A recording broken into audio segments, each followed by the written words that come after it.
So when walking out of the theater after seeing this movie tonight, the only thing that kept running through my head was, bustin' makes me feel good!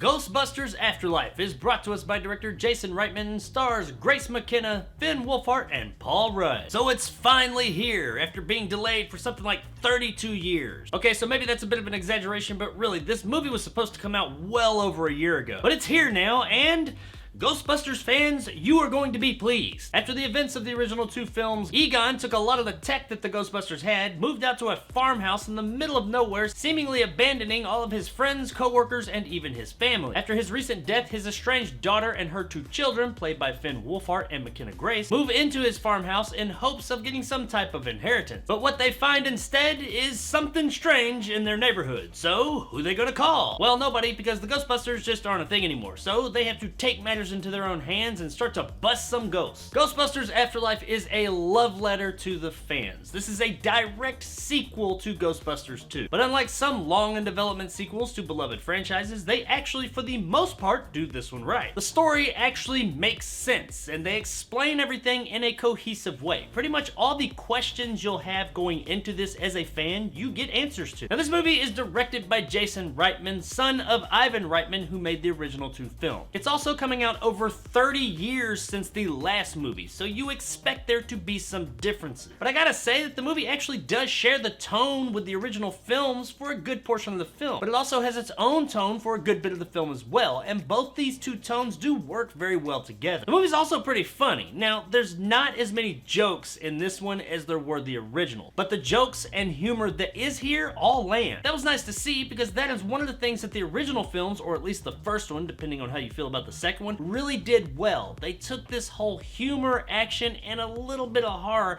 and mixed it all together really well. Now take this as you will, but this movie is definitely like nostalgia or member-berry central. It does rely heavily on that nostalgia that you have of the original film. The movie doesn't really stand on its own. Now, that is not inherently a bad thing. There's been plenty of movies that I love that relied on previous films in a series in order for the movie to work. But I do like it when a sequel comes along, especially one that's been in such long development like this one, and it does stand on its own. Take Mad Max Fury Road, for instance. You don't need the previous Mad Max movies to enjoy Fury Road. If you have that knowledge, it enhances the experience, but you don't need anything. You can go into that movie cold and still enjoy it. Ghostbusters Afterlife, not so much. You kind of need at least a cursory knowledge of the Ghostbusters. That's not to say that the movie's weak or that that's a bad thing, but just know that going in. If you're not a fan of Ghostbusters, which I mean, who the fuck isn't? Think about that, maybe read up on it just a bit, watch a YouTube video or something before you go see this movie. Now, while there is a lot of nostalgia and fan service in this movie, it never feels as if it's the focus of the film. This movie's story is still front and center. All the other stuff, the nostalgia, the member berries, whatever you want to call it, that stuff is all in the background for the most part. And it's really cool, and what makes it work, like I said, is that it's not the focus. That's where a lot of movies of this ilk run into problems. They focus way too much on the nostalgia of everything. And while, yeah, that's neat for a time, it starts to wear thin after a while, and you want something more. Now, while it was great to see some old faces, I gotta say that there's one part of the movie I wish had been done just a bit different, and it is kind of a big part of the movie. Now, I'm not gonna spoil anything here, but I think most of us know that there is an entrance of sorts in this movie. I don't think it's a big secret. And I had this vision in my head as I was watching the movie of at least somewhat of a way that it would go down. Maybe not exactly the way, but just kind of the tone and the excitement, and it was gonna be really epic. But what we got just wasn't that. It wasn't bad. I mean, it was fine. It was okay, and it turned out to be pretty cool,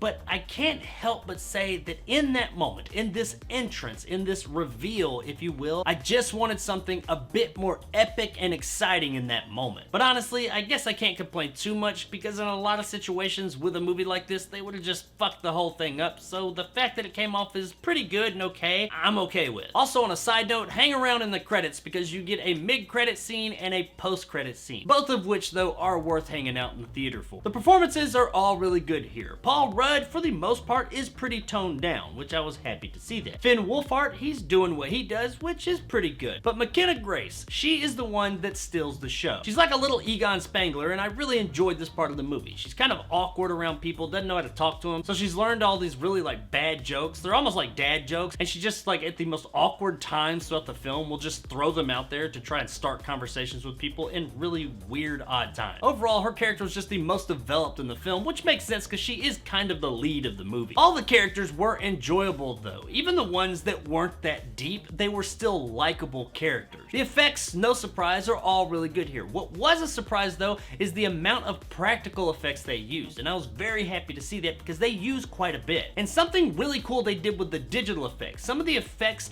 that were effects of things that they had in the old movies, they kind of made them just a little bit janky, like they were skipping frames or something, and it kind of makes them line up with the way that they looked in the old movies. They still look great, but I really like how they tried to match them up with the way that they looked in the old movie. This is an attention to detail that only a filmmaker that is a true lover of those original films would have ever thought about. Overall, the movie just has a great aesthetic and looks fantastic all around. Guys, I really enjoyed Ghostbusters Afterlife. It did what so many years later sequels fail at. It retained the spirit of the original films while still telling its own story. And you could tell that the filmmakers not only had a real love of the original films, but a true respect for them as well. This is fan service done right, because it's not just fan service. It's an interesting, entertaining, fun story, and they threw some fan service in there. I can't wait to see again when I buy it, because Ghostbusters Afterlife is absolutely worth a buy.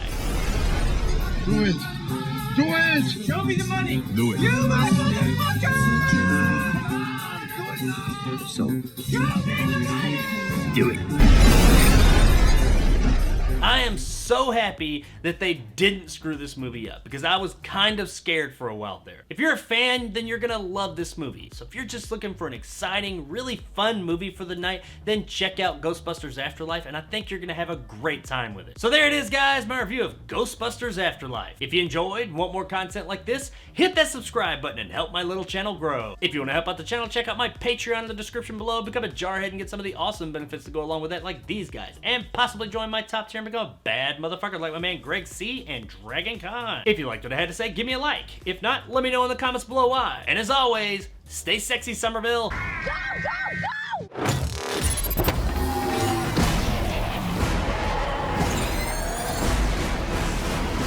Now, while I did really enjoy this movie, I gotta say, there's one thing that it kinda fumbled the ball on, and that would be the inclusion of the Ghostbusters theme song. Yes, the song technically is in the movie, but only for a couple of seconds closer to the end. How do you have Ghostbusters and you didn't include, like in a pivotal scene, the Ghostbusters theme? At least part of it. Just have it like roll in at the end during that big entrance I was talking about earlier. Would have been the perfect time. You gotta have the Ghostbusters theme. But you did everything else so right in this movie that I'm gonna let you off the hook this time. But if you make a sequel, you damn well better include the Ghostbusters theme, because I ain't gonna let you off the hook twice. Bustin' makes me feel good.